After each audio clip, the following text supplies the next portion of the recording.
the greatest movie reviews and interviews. This is your entertainment ticket. YEticket.com. Yeah. Get your YEticket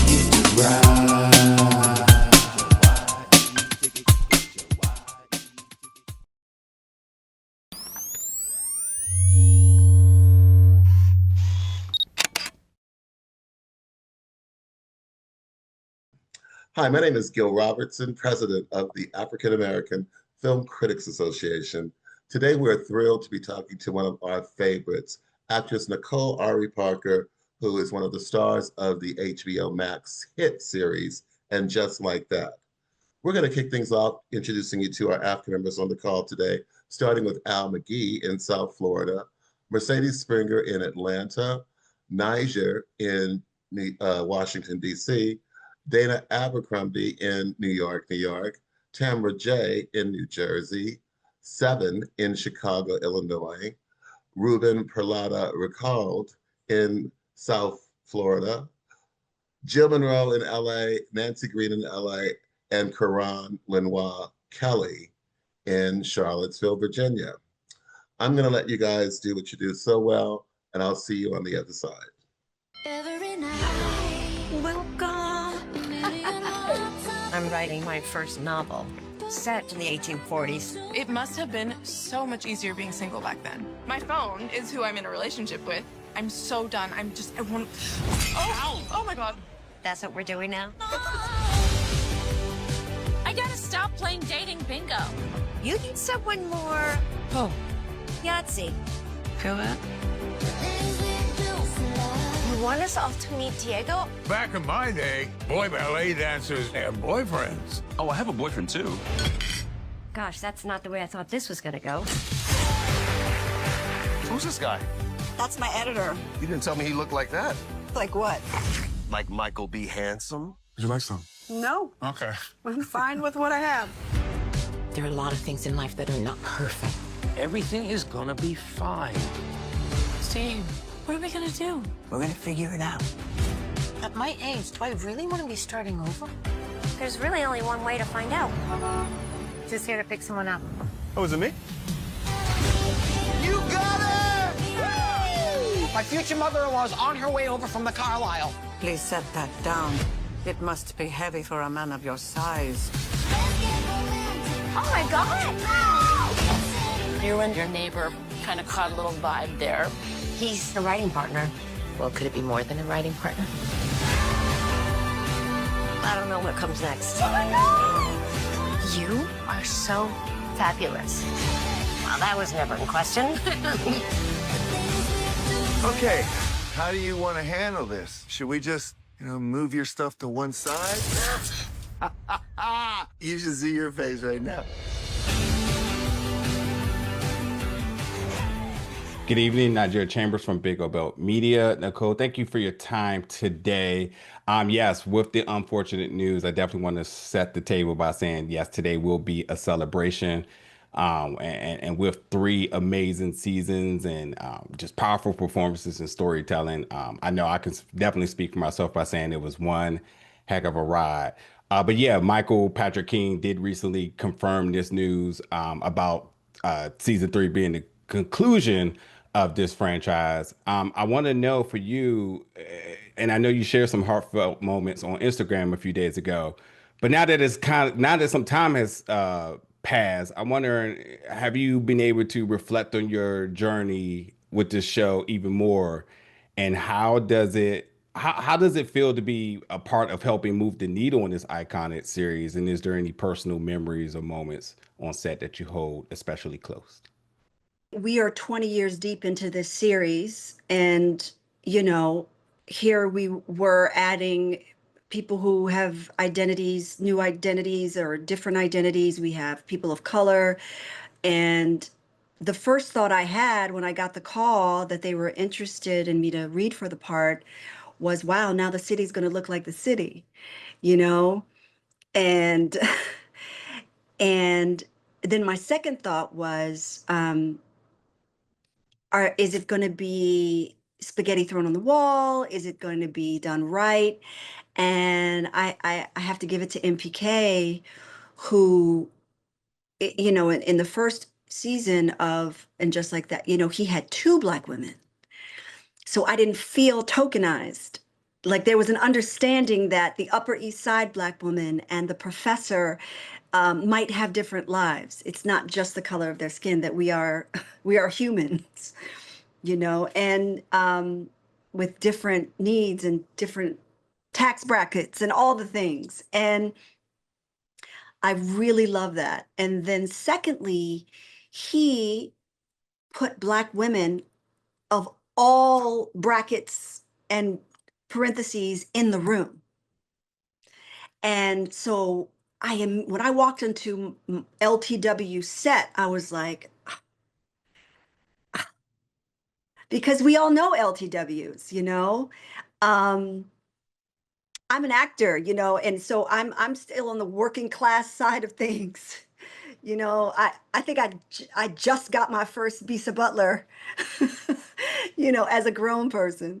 And so I just felt like I was in good hands. And at the same time, there was no overreaching. It was seamless to write my story to fit in. And then who doesn't want to wear, you know, Oscar de la Renta to pick up their kids from school? I mean, so I felt like I was in good hands. And I had so much respect for Sarah Jessica Parker and what she's accomplished, and the rest of the cast, Cynthia Nixon and Kristin Davis. I didn't know them. I've seen Cynthia on Broadway many times and knew she was a beast, but I was so blown away about how real and kind and generous they are. What I wasn't ready for was the fans. I forgot that they had, you know, worldwide global opinions coming at them at all times. So I had to draw on the Lord when all the drama was happening. Thank you so much for that. Yeah. Oh, go ahead. I'm sorry. No, you go ahead. No, I was just saying I thank answered you. like 5 questions, but that's just me. No worries. Thank you so much. I appreciate it. Hi, Nicole. My name is Ruen Peralta from Miami. Hi. One of the things that I love about your character is never stopped. It's always moving. It's always between balancing her life between her marriage and social life, kids, everything. If you have the opportunity to write a spin-off or just your character, how this will look like? You know, a couple of people have inquired about that. It's not really up to me, but I think, you know, the Wexleys were well developed as a family, and that would be wonderful to work with Christopher Jackson again. He is just, you know, most people know him from Hamilton. He's a mighty, mighty Broadway star, and that I think that we really gelled as a family. I mean, it would be the modern day Huxtables in a way that we all need, especially now. And yeah, that would be the broad strokes, I guess, of a spinoff. I don't think, you know, I think there's a lot more story to tell in that family. Thank you. Hi, Nancy Green here. Hi, Nancy. Hi. And I wanted to know, can you speak a bit about the differences between the first season and the third season, and what you're going to take away from working on this show? Well, you know, the first season, I think, for me was, as an actor, you know, like every show has a tone, you know, and this was a like the Jeffersons or Good Times or Sanford and Son or the Cosby Show. There's a tone that you have to honor if you're stepping into it. And these were not 1-hour episodes, and it was packed with drama and comedy back to back. And so I had to really honor that speed of transitions. something dramatic will happen, and then it's like quirky, real life, completely relatable moments. And so it really kept me on my acting chops in a way. It looks seamless for everybody, but it was actually um, very specific rhythm, and I just did my best to kind of work on that. And I think by third season, even mid second season, I had found my groove. And what are you going to take away from working on the series? I need better clothes. Okay, thank you. I need to stop saving the good dress for a good event. You can wear the good dress to the store, like LTW. Well, thank you, and much continued success to you. Thank you. Dana Abercrombie, The Coalition. What I loved about your character for this season, it really touched upon working mom's guilt. And so what I wanted to know, with the evolution of this character from season 1 to now season 3, can you talk about how she is kind of able to tackle that and the new perspective of how, if any, she would have done it differently from season 1 to now season 3? You mean the balancing work The balancing and family? act, because her daughter, it wasn't just out of the blue saying, I miss you. This was a feeling that accumulated. Yeah, I think that most modern day women, we're all juggling so many things that I think it was just a well conceptualized episode. And that's what I was saying to Nancy, that we know how profound that moment is for those of us who are juggling responsibilities, but it's also, you have to turn on a dime and don't necessarily solve it all. And I think we have to remember that things like that, when the work is a lot and it takes its toll on your marriage and it takes your toll on your parenting, or if you're caring for a parent, you know, it's a moment. And we tend to double overwhelm ourselves that this is going to last forever, and then throw something out with the bathwater, leave the job, focus on the child. But I think that one of the things is that you have to give yourself grace, and that this is just this moment where you are trying to build something and not give up on it. And I think what was wonderfully portrayed is that LTW had a partner who gave her that grace. But it could also be a friend, a sister, you know, or someone you trust that can help you. But I think that you just have to remember that this is the moment where you are given the energy and the power and the focus to finish this task, and that everyone's going to be okay. I mean, I went through that with Boris and I. We two working actor family with 2 children who were our number one. So at a certain point, it's like, why am I freaking out? Like, Nicholas was the baby. It's like, Nicholas is going to come with me while I shoot this film. I'm going to ask my mom to come with me.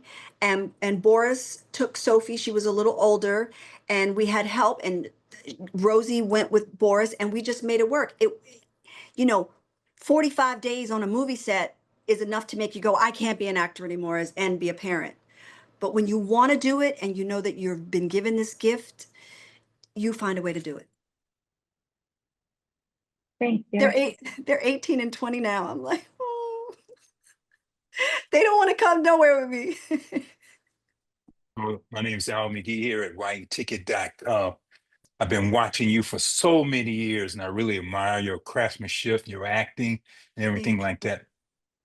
What did you expect from this role to help you to grow much more as an artist? Because I really have seen you grow a lot in this role from this series, and I really love your character, and I really love you with Chris Jackson. So what did you learn yourself, and how did it help you to progress? Well, like I was saying before, I got this job, I would say, almost 30 years of being a working actor, very confident of my instrument and all my choices and things like that. But I was walking into a formula, and I think that it was very curated and it worked. And so I missed a lot. MBK would yell at me from the cameras over in the director's chair with all the producers sitting around and go, one of the famous quotes was, I was supposed to be mad about something and I had to like punch the pillow.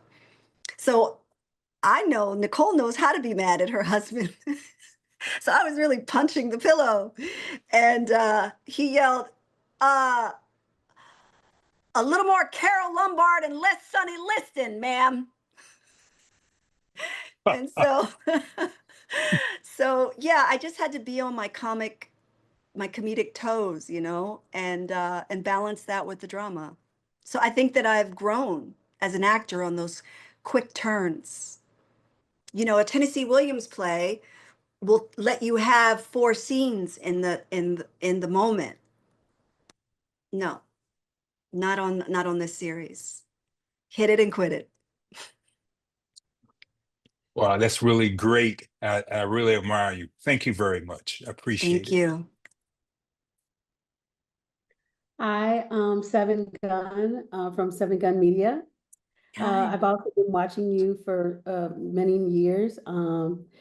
My question is, so I lost my father about 3 years ago, and the particular episode that stood out to me was the one with Jennifer Lewis. And I wanted to know, what did you pull from that specific episode? Because for me, I think my father would have appreciated the episode because there was it was sad, but there was also a lot of comedy in that episode. So can you kind of explain your relationship with your father and then with Jennifer Lewis? Because there was some highs and lows, and there was a whole lot going on in that episode. So what did you pull from it? That is an incredible question because the great Billy D. Williams played my father, first of all, but second of all, they knew that an LTW could come from a working class family. There wasn't this other narrative that this kind of dad made this kind of girl, hardworking, believing in herself and accomplishing something. So the fact that LTW had a father who ran a theater in Harlem was just magnificent. It was a magnificent detail. And so, and to give one of the Black characters a full life, you know, I wasn't just slapped on the screen. Like they showed where she came from. And I think that, and then to give the father Jennifer Lewis as his life partner, was, I mean, to share the screen with her was one of the highlights of my life. And she just took the scenes and ran with them. And you know, the funeral was actually much longer, but because of the episodic time constraints for the show, they had to take some out, but she had the whole theater in stitches. Like we could not, it was like the directors, the producers, the cast, the extras, we couldn't hold it together. She's Jennifer Lewis. It was wonderful. I know her off camera a little bit, and we get to catch up every now and then. But I was honored to do those scenes with her. We had a ball. Thank you for that. I appreciate that. And I'm a daddy's girl too, so I'm sending you a hug. Hi, Nicole. This is Karan Lenoir Kelly from Karanism.com and Love Music Pleasure. And first of all, I want to say how godly proud I am because I'm a daughter of Baltimore. So to see you grow and blossom and your family grow and blossom the way that it has been a real joy. But I want to talk a little bit about the pleasure principle because LTW and her loving husband, Herbert, with his gorgeous self, she comes to a revelation where she begins fantasizing about Marion, her creative partner. I thought that was such an incredible thing to explore because it's not something we talk about often. So what did you learn about having that kind of connection with a working partner? Well, I think that what was so evident was her stress level. And stress has that way of putting you in a position, especially if you're a high achieving person, that you just need a release. It might be a glass of wine. It might be not sleeping, and then then you need relief in a way. And so I think that Marion was just a result, a symptom of something much bigger. And I don't think her marriage was ever really in danger. I mean, she has sense, but I just think that they did a good job to kind of flesh it out a little bit. Like, what is this? Ask some questions, give it a name. It's a work crush. And then writing the scene where she gets up out of the theater. That at a certain point you got let's refocus. It might mean that I have to do a deep dive as a person, but I know this isn't the right choice. I know that in a healthy marriage and a long-standing relationship, this stuff comes up because you don't go blind. You don't stop feeling just because you have a life partner. But I love the way that it played out. And thank you so much. I hope LTW does get her own, because the art is worth it. The teacups are worth it. Thank you.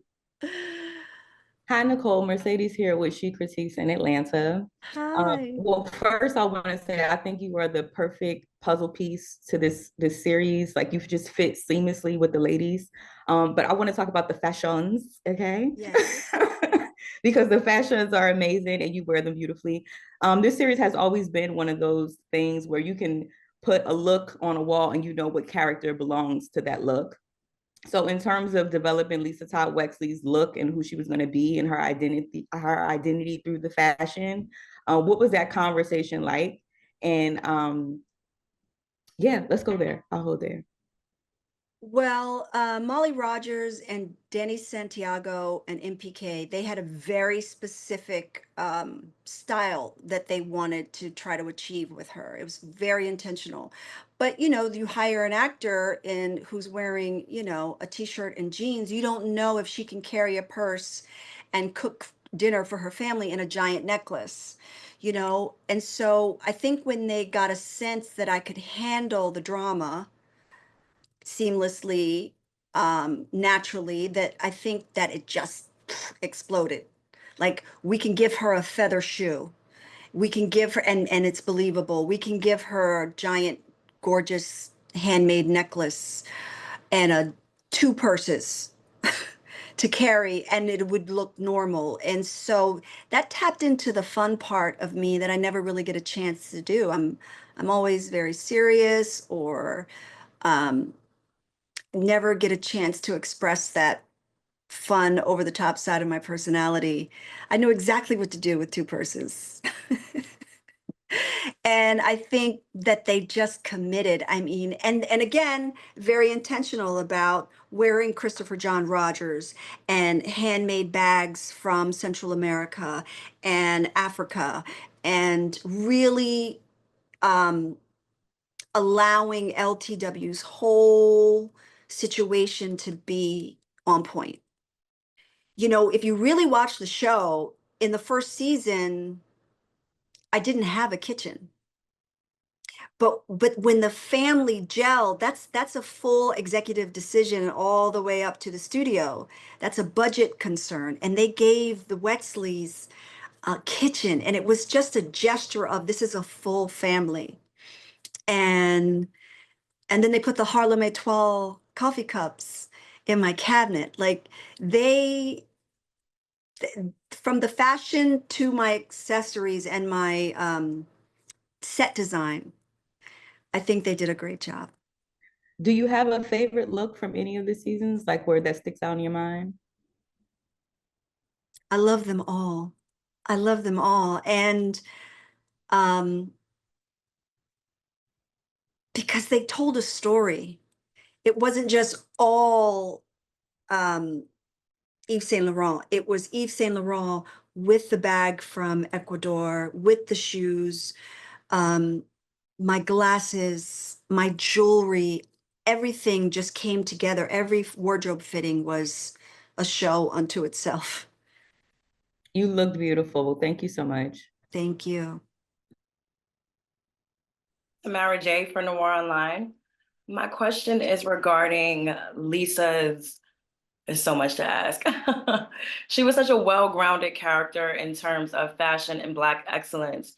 Did you feel a sense of responsibility bringing her character into the Sex and the City universe as a Black woman? It was definitely a sense of responsibility. But I was also, LTWs have been ready, since, Helen Willis on the Jeffersons, like I knew her, you know her, we all know her. So it was responsibility, but it was already there, like finally.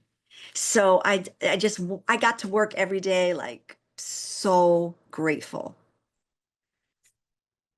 So grateful that somebody wanted to bring our LTWs to the screen.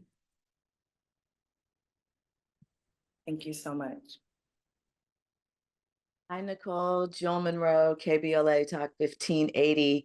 So one of the more functional relationships we saw on this 3 seasons, is LTW and Herbert's relationship. And we saw a bit of a challenge this season. But how do you feel overall as a Black couple in this white curated existence, so to speak? How do you feel that relationship and those bonds and their coming together as a union and being seen? I think they handled all of the details well. I think that they put the right words in our mouths for the short little intermittent scenes that each family gets. And they put a lot of information in the scenes that did a lot of the narrative for us. And,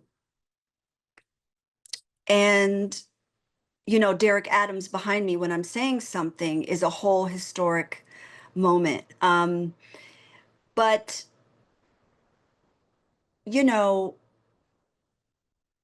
how did I feel about it? It wasn't more of a responsibility as it was a finally.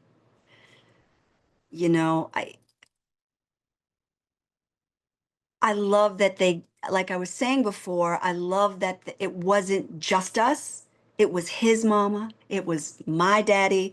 It was 3 children.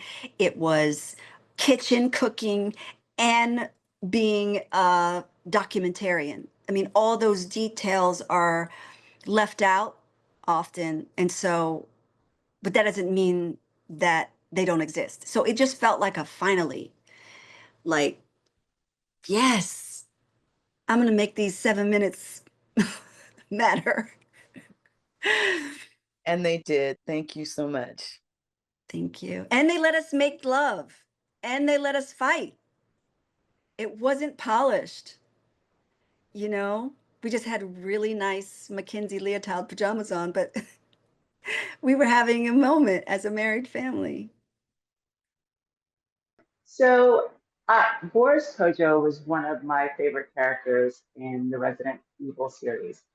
And so now that And Just Like That has ended, I wanted to know, will the 2 of you work together in maybe doing something action centered, like maybe a spy or action adventure or anything like that? I would love that. I think we are overdue, aren't we? We need to do something. I mean, we met on the set of Soul Food 25 years ago. And we've been married for 20 of those years. And I would love to do an international spy movie with him. So yeah, just when 2 or more are gathered, okay, let's just make it happen. And Nicole, I know you mentioned earlier, and I heard you say it in another interview as well, how Michael Patrick King decided to put some Black writers in the room and really diversify the writers' room. Can you pinpoint specific things that you know those Black writers brought to the script, to your character and to the series in general? I'm sure they had moments where the punchline had to fit in the rhythm of the show and be on the theme, because if you study Sex and the City, there's a unifying force for each episode. So I think on a episode they probably were working within those comedic confines, but they managed to give LTW and Herbert the right comeback, or the right sassy line, or the right way we grieve, and still also just let us be married with kids, and the fact that I don't know if the writers, because I wasn't in the room, if they were asked to change a line. I'm sure Susan Fels Hill and Kelly will be able to tell you more. But yeah, from my perspective, I was given a complete script that had already gone through the editing process. And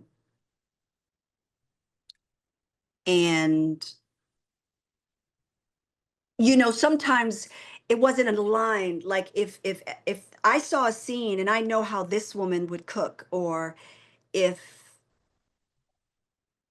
there, as an actor, I was able to ask MPK if he was like, why are you doing that way?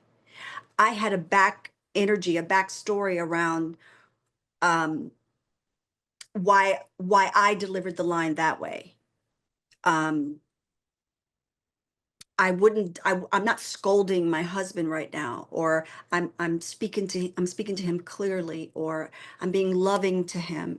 Like, you can take one line and it could be a lot of different things. So just in terms of my Blackness, or my understanding, or my perspective, sometimes made lines more authentic for me. But from the most part, by the time I got the pages, it was clear what the scenes were about. Thank you. Well, Nicole, it speaks to your strengths as an actress that they invested the type of effort, the type of dollars that they did in this role. And obviously Susan Fels Hill brings a great deal of history, with her own personal history and her own life, being that the woman that you were portraying, in fact, to some degree, although she's not from a working class. Her character is not her. She's not a working class girl, but she, in her present life, embodies that level of sophistication and community involvement and all of those things. So we just love you in this. We are going to write 100,000 letters to HBO Max, to whoever, to make sure there is a sequel to this, because you really did your thing. I am so thrilled and happy for you. On behalf of the world's largest group of Black film and TV critics, thank you for joining us today on AAFCA Roundtables. Have a great day. Thank you for having me. You too.